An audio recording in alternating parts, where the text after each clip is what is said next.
vous pouvez perdre beaucoup de poids et malgré tout conserver de la graisse abdominale.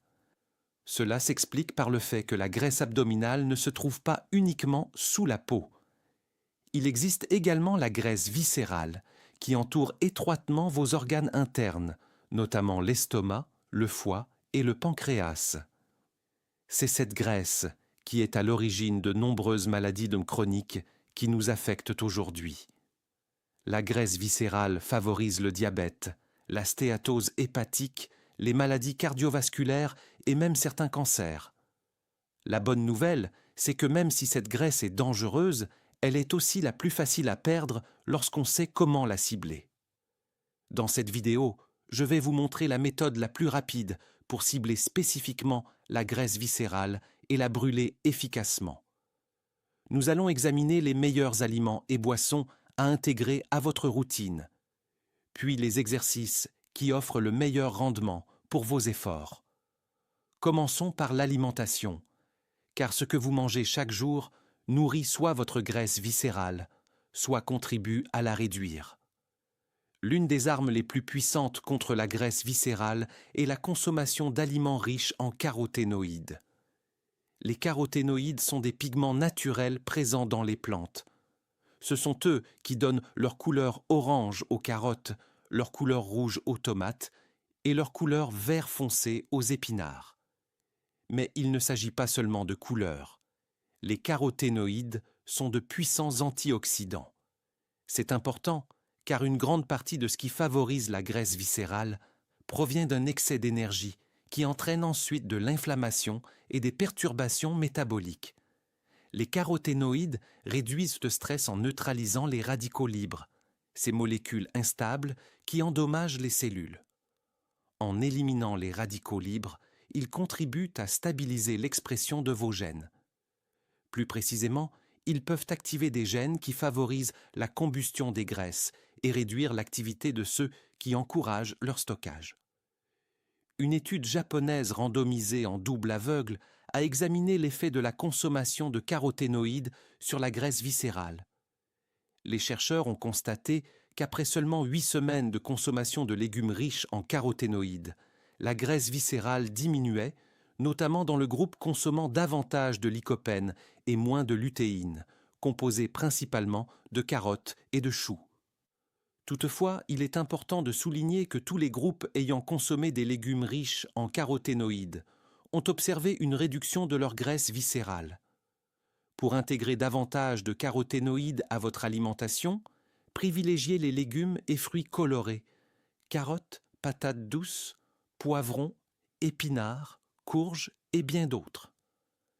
Tout légume ou fruit aux couleurs vives est généralement riche en caroténoïdes et peut contribuer à réduire la graisse viscérale. Après les caroténoïdes, un autre composé important à cibler est celui des catéchines. Les catéchines sont des flavonoïdes polyphénoliques qui agissent également comme antioxydants et réduisent l'inflammation. Ma façon préférée d'en consommer est de boire du thé vert. On entend souvent dire que le thé vert brûle les graisses, et c'est vrai. Cela s'explique par sa richesse en catéchines. Ces composés modifient la manière dont votre organisme gère les graisses, en particulier la graisse viscérale. Les catéchines favorisent l'oxydation des graisses et augmentent la dépense énergétique. Elles stimulent le système nerveux, ce qui permet de brûler davantage de graisse et d'accélérer le métabolisme. Elles inhibent également certaines enzymes impliquées dans la digestion des lipides, comme la lipase, réduisant ainsi l'absorption des graisses alimentaires. Le thé vert est particulièrement efficace parce qu'il contient aussi de la caféine, qui agit en synergie avec les catéchines pour améliorer l'utilisation des graisses comme source d'énergie. Une étude japonaise randomisée, en double aveugle et contrôlée par placebo, a montré que 12 semaines de consommation de thé vert, enrichi en catéchines à raison d'environ 600 mg par jour, entraînait une réduction significative de la graisse viscérale. Pour maximiser les bénéfices, privilégiez les thés verts, peu transformés comme le matcha ou le sencha. D'une manière générale, tout ce qui crée un déficit calorique vous aidera à perdre du poids et de la graisse viscérale. Cependant, choisir les bons aliments et les bonnes boissons vous permettra d'atteindre vos objectifs beaucoup plus rapidement. Une fois l'alimentation optimisée, l'exercice physique devient un multiplicateur de résultats. En réalité, le bon type d'exercice est indispensable pour perdre rapidement de la graisse viscérale. Une méta-analyse regroupant 117 études a montré que si l'alimentation et l'exercice réduisent de tous deux la graisse viscérale, le régime alimentaire a un effet plus important sur la perte de poids totale, tandis que l'exercice est plus efficace pour réduire spécifiquement la graisse viscérale. Une étude plus ancienne, mais très intéressante, a démontré la puissance même de petites doses d'exercice. Les participants ont effectué 2 séances hebdomadaires de vélo, de 45 minutes à 75% de leur VO2, de pointe pendant 2 mois. Résultat, une réduction de 48% de la graisse viscérale, soit presque la moitié en seulement 2 mois. De plus, leur sensibilité à l'insuline s'est améliorée de 41% et leur graisse sous-cutanée a diminué de 18%. Il ne s'agissait pas d'un exercice particulièrement intense. Comme les participants n'étaient probablement pas des athlètes de haut niveau, cet effort correspondait vraisemblablement à une intensité modérée, située autour de 70 à 80% de la fréquence cardiaque maximale. À cette intensité, vous pouvez encore tenir une conversation complète, mais vous êtes légèrement essoufflé. Un autre point intéressant est que le poids corporel total des participants est resté pratiquement inchangé. Malgré une réduction spectaculaire de la graisse viscérale et une amélioration de la sensibilité à l'insuline, la balance ne montrait pas de changement notable. C'est un point essentiel. Ne vous découragez pas si vous mangez correctement, bougez régulièrement et faites de l'exercice, mais que votre poids ne diminue pas beaucoup.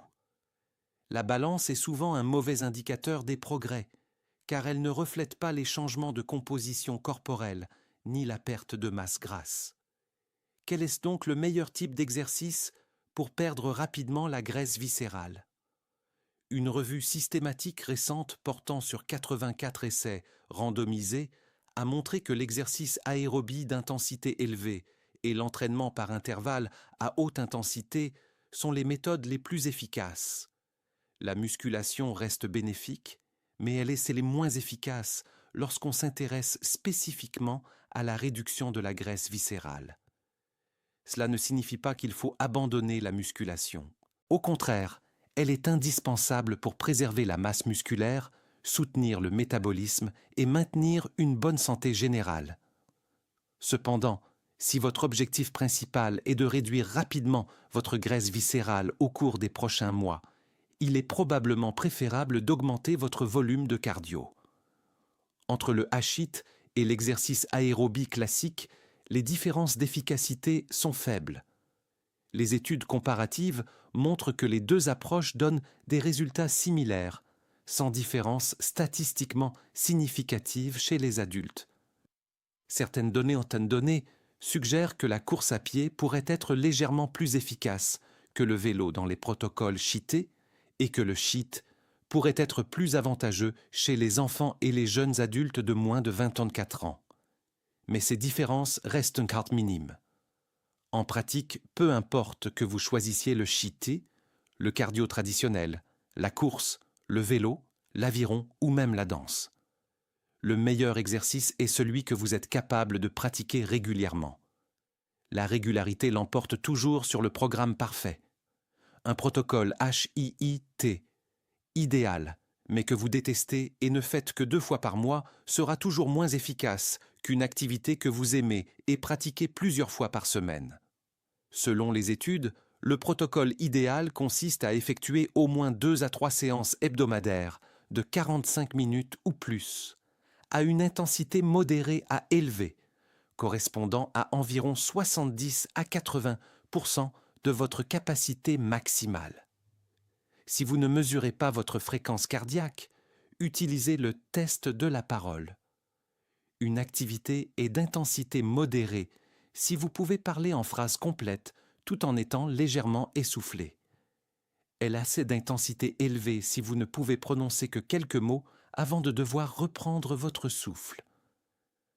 Ce qui est remarquable avec l'exercice, c'est que ses effets dépendent de la dose. Plus vous en faites, meilleurs sont les résultats. Une étude récente publiée dans le British Journal of Sports Medicine a montré que les personnes qui s'entraînaient plus souvent ou avec une intensité plus élevée obtenaient des réductions proportionnellement plus importantes de leur graisse viscérale. En revanche, ce même effet n'a pas été observé avec la restriction calorique.